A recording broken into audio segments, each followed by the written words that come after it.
gunungnya lagi duwe gawe. Gunungnya lagi duwe hajat. Terus doa-doa atau mantra-mantra yang diucapkan oleh para leluhur membuat tempat ini, tempat tersebut menjadi pusat energi yang besar. Penguasa wilayah Makhluk Halus ini biasanya disebut Sembau Reksa.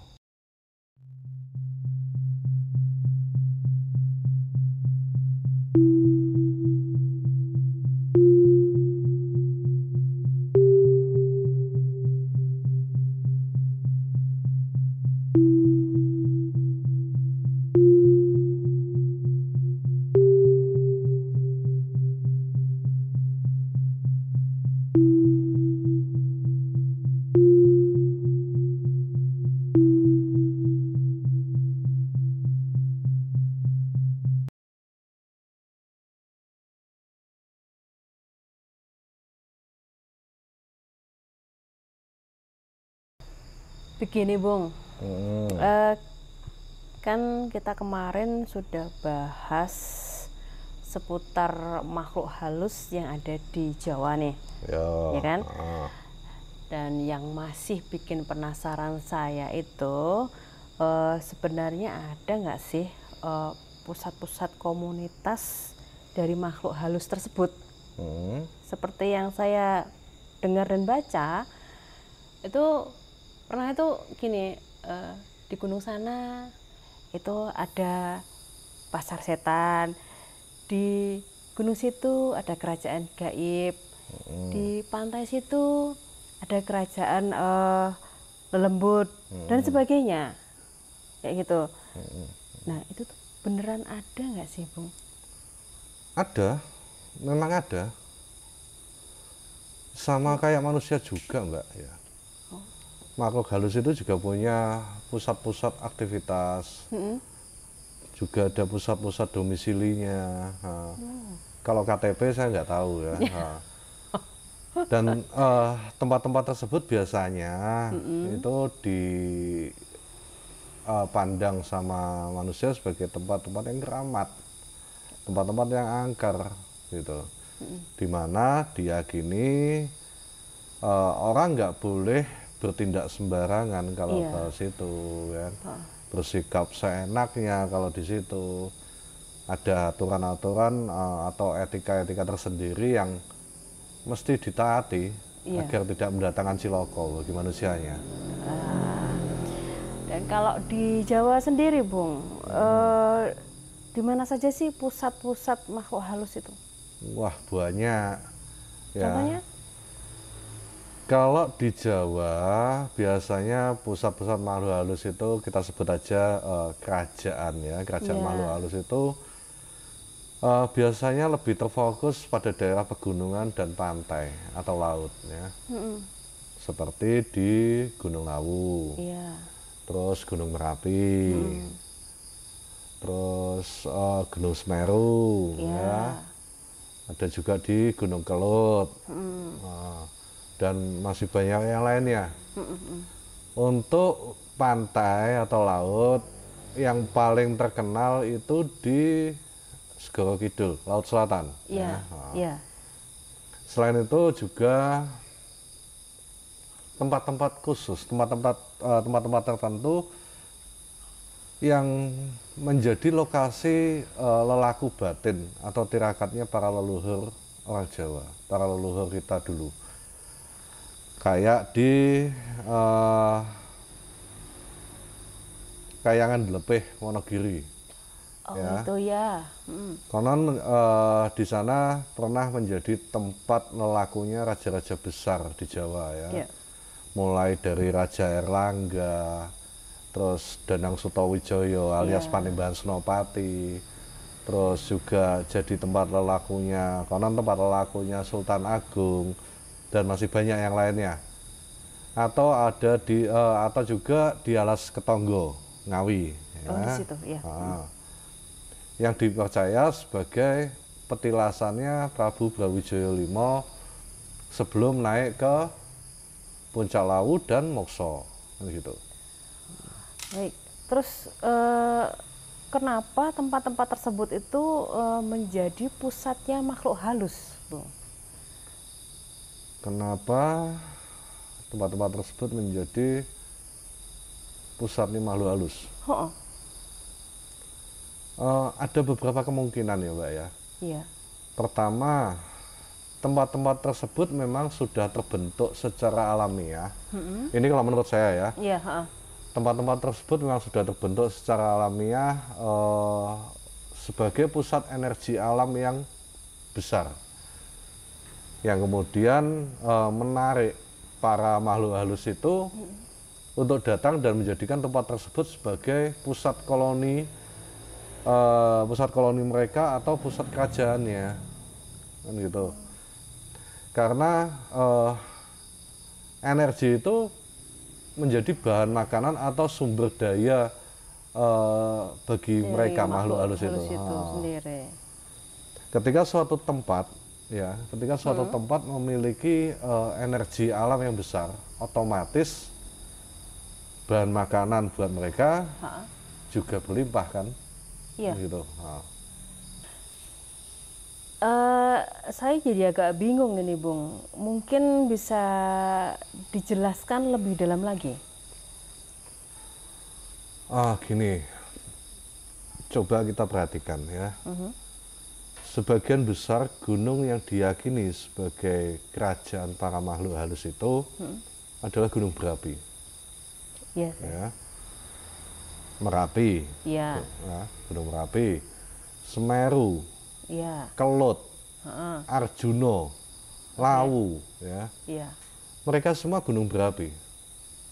Khusus yang Arjuno dan Lawu berstatus gunung api istirahat. Ya. Bukan mati, ya. Iya. Gunung berapi istirahat. Istirahat. Nah, aktivitas gunung berapi ini membutuhkan suplai, membutuhkan dan menghasilkan energi alam yang besar. Ya. Ya. Energi alam ini menjadi suplai makanan dan penunjang keberlangsungan hidup para makhluk halus tersebut. Oleh karena itu, mungkin bukan tanpa alasan ya, di masyarakat Jawa tradisional, ketika ada gunung meletus, iya, mereka menyebutnya gunungnya lagi duwe gawe, gunungnya lagi duwe hajat, duwe gawe atau hajat. Ini artinya gunungnya sedang ada pesta, ya kan? Iya. Padahal kalau dilihat dari sudut pandang kita sebagai manusia, itu bencana. Iya. Kok malah disebut pesta? Kan gitu. Siapa yang berpesta? Atau yang dipestani apa? Iya. Ya gitu. Paham maksud saya? Dari sini bisa sih, Bung, bisa. Dapatlah gambaran apa maksudnya kayak gitu. Terus kalau untuk yang tentang laut bagaimana, Bung? Laut.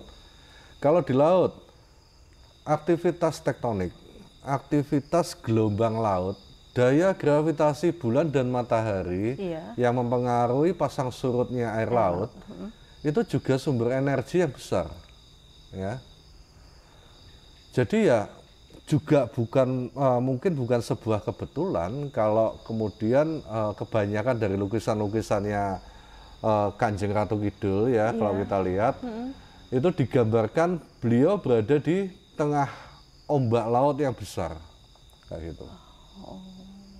Terus kemungkinan berikutnya, kenapa tempat-tempat tersebut itu menjadi pusatnya makhluk halus, Bung?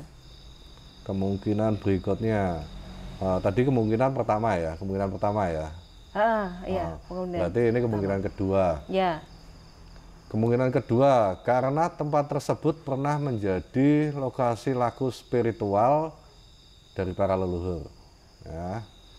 Atau yang biasanya disebut petilasan. Iya. Ya. Karena adanya laku spiritual para leluhur tersebut, terus doa-doa atau mantra-mantra yang diucapkan oleh para leluhur membuat tempat ini, tempat tersebut menjadi pusat energi yang besar. Nah, sehingga menarik para makhluk halus tersebut itu untuk datang dan menjadikan tempat tersebut sebagai pusat koloni atau kerajaannya. Nah gitu. Kemungkinan ketiga, leluhur Jawa itu kan dikenal memiliki daya spiritual yang tinggi. Ya. Banyak dari mereka yang konon memiliki pendamping atau penjaga gaib. Bisa jadi ketika mereka selesai lelaku di suatu tempat, mereka memerintahkan pendamping atau penjaga gaibnya untuk menetap dan menjaga tempat tersebut. Nah, pendamping atau penjaga gaib inilah yang kemudian membentuk koloni atau kerajaan makhluk halus di tempat tersebut. Oh, begitu. Terus ada lagi kemungkinan keempat. Yang merupakan banyak kemungkinan ini berarti. Iya, kabeh kemungkinan, Mbak. Kemungkinan keempat menurut saya kombinasi dari beberapa kemungkinan tadi. Kombinasi dari beberapa kemungkinan. Apa itu, Bung? Contoh kayak di Gunung Lawu ya. Gunung Lawu ini kan dikenal sebagai gunung yang sangat sakral. Iya. Gunung sing sangat sing angker kan gitu. Iya. Bisa jadi di Gunung Lawu ini kombinasi dari semua kemungkinan tadi. Kan gitu. Gunung Lawu yang memang terbentuk secara alamiah sebagai pusat energi yang besar. Mengingat gunung ini merupakan gunung berapi tidur. Ya. Dulu Gunung Lawu juga beberapa ribu tahun yang lalu konon juga pernah meletus. Ya. Kemudian diyakini juga Gunung Lawu ini sebagai tempat lelaku spiritualnya para leluhur. Ya. Dengan yang paling terkenal sebagai tempat moksanya Prabu Brawijaya V dan Ki Sabdopalon. Ya. Dan juga Prabu Brawijaya V sebelum moksa, ya, beliau konon mengutus 2 orang pengikutnya, yaitu Dipo Manggolo dan Wongso Manggolo, untuk menjadi penguasa yang membawai semua makhluk halus di Gunung Lawu.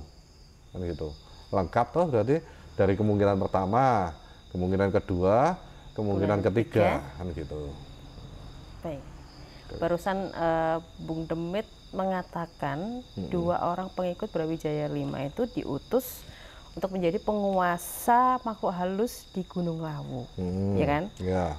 Lalu apakah di setiap tempat yang menjadi koloni atau kerajaan makhluk halus itu memang mempunyai penguasanya sendiri-sendiri, Bung?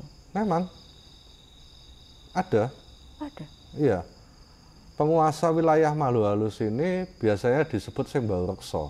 Kalau mungkin pernah dengar Sembau Reksa kan, mbah kita mau dulu ngomong Sembau Reksa, Sembau Reksa kan gitu. Ya, seperti di Segoro Kidul atau Laut Selatan dikuasai oleh Kanjeng Ratu Kencana Sari atau Kanjeng Ratu Kidul dengan salah satu panglimanya yang panglima perangnya yang terkenal yaitu Nyi Roro Kidul ya. Terus Gunung Lawu dikuasai oleh Dipo Menggolo yang bergelar Sunan Lawu dan Wongso Menggolo sebagai patihnya yang bergelar Kiai Jalak kan gitu. Terus di Alas Krendowahono Karanganyar Sembau Reksa yaitu Batari Kalayuwati atau Batari Durga kan gitu. Terus di wilayah Kediri ada Buto Lucoyo yang konon memang diperintahkan oleh Raja Kediri Sri Aji Jayabaya sebelum moksa beliau memerintahkan Butolo Coyo ini untuk menjadi penguasa makhluk gaib di wilayah Kediri. Nah, ada juga untuk wilayah Madiun ada Kolo Sekti, terus ada Hendro Yakso untuk yang Barukso wilayah Magetan, dan masih banyak lagi yang lainnya kan gitu. Oh iya. Nah, lalu apa setiap sing Baurekso ini tadi memiliki batasan wilayah kekuasaannya masing-masing, Bung? Mereka memang memiliki batasan wilayahnya masing-masing, ya. Tapi kalau dari kacamata kita sebagai manusia, di mana batasan-batasannya itu kurang jelas juga, kan gitu. Semisal Kolo Sekti yang Baurekso wilayah Madiun ya. Kalau dari dimensi manusia, wilayah Madiun itu ya Kota Madiun atau Kabupaten Madiun atau Kota dan Kabupaten Madiun. Kan gitu. Sedangkan kalau di dimensi mereka, dimensi makhluk halus, nah, batasan Madiun yang dikuasai oleh Kolo Sekti ini seperti apa, sejauh apa, itu kurang jelas juga. Gitu. Begitu. Ini saya pernah diwelingi atau dikasih pesan sama orang tua kan, orang tua. Jadi kalau kalau ke tempat-tempat seperti itu tuh harus kula nuwun dulu, kayak gitu kan. Paling tidak uluk salam, paling biar katanya, kata mereka, biar penguasa atau makhluk halus yang ada di situ tuh nggak ganggu kamu, kayak gitu. Nah, menurut Bung Demit sendiri itu bagaimana terkait hal tersebut begitu? Ya sama aja kayak manusia, ya. Uluk salam ketika berada di tempat atau daerah baru atau lokasi baru itu penting, ya. Di dimensi manusia aja uluk salam di tempat atau daerah baru itu berarti kita menghargai, kita menghormati, ya. Kita mengakui kalau orang lain yang sudah lama, kita mengakui keberadaan orang lain yang sudah lama tinggal di tempat itu, atau pemilik tempat tersebut, gitu. Itu dimensi manusia. Apalagi kalau dimensi gaib, dimensi makhluk halus, gitu. Itu juga berlaku, gitu. Uluk salam, kita menghormati, kita menghargai keberadaan mereka, itu bisa menjauhkan kita dari ciloko atau bahaya yang bisa ditimbulkan oleh para makhluk halus tersebut, gitu. Menurut